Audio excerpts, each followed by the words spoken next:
The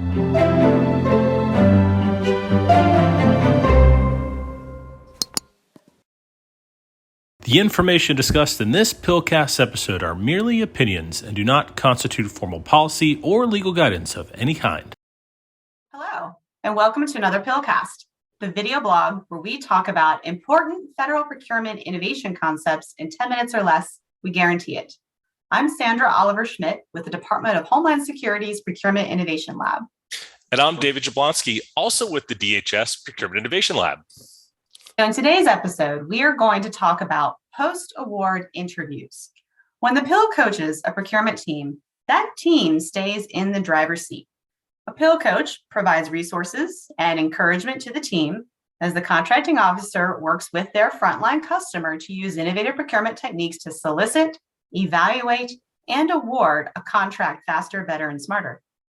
That's right. So after contract award, we quickly share the team story with the broader DHS acquisition community to institutionalize the best practices and also share potential failures with everyone as well, so they know what worked well and what didn't work well on the requirement. And this is done through our PIL boot camps, our PIL monthly webinars that we have, our PILCast videos such as these, and even our yearbooks and other publications, so we can share that information with the acquisition community. But before we share, there's a very important feedback that happens, a feedback loop that happens. So what we do after an award is made, the PIL reaches out to every single vendor who participated in that particular procurement, and we ask them if they give us 30 minutes to do an interview with them.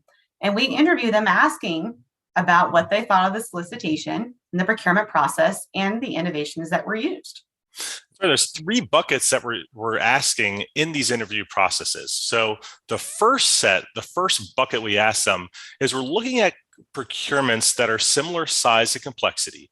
And we're asking them, how was that pre-solicitation communications, that pre-solicitation point, also the clarity of the source selection and evaluation instructions, and also the efficiency of the evaluation process. And we're asking them, was it better, worse, or about the same in regards to contracts, solicitations of similar size and complexity? Yep. And then we also ask them questions about the very specific innovative procurement techniques that were used.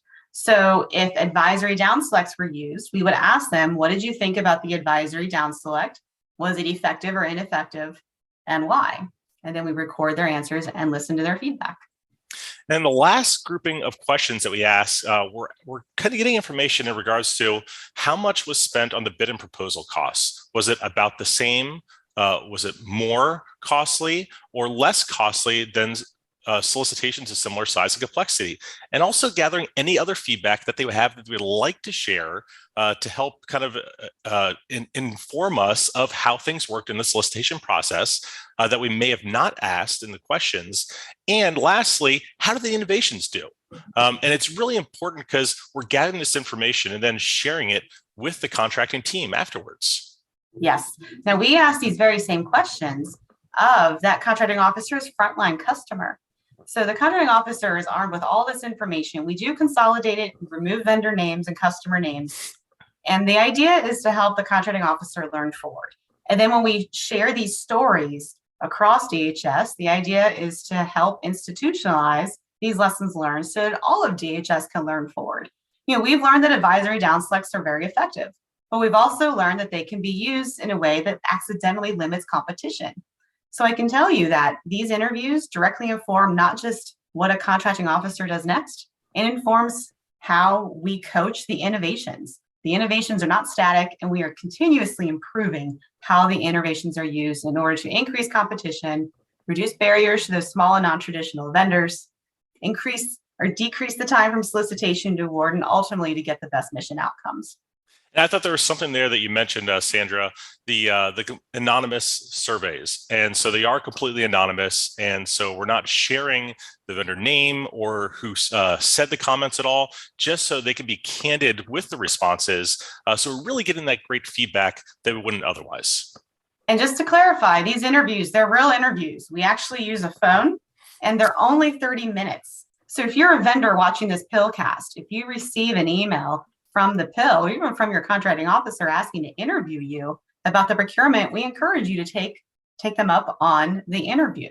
A lot of times when we talk to these vendors, they tell us that talking to the PIL is the only time anyone has ever asked what the vendor thought of the procurement strategies used.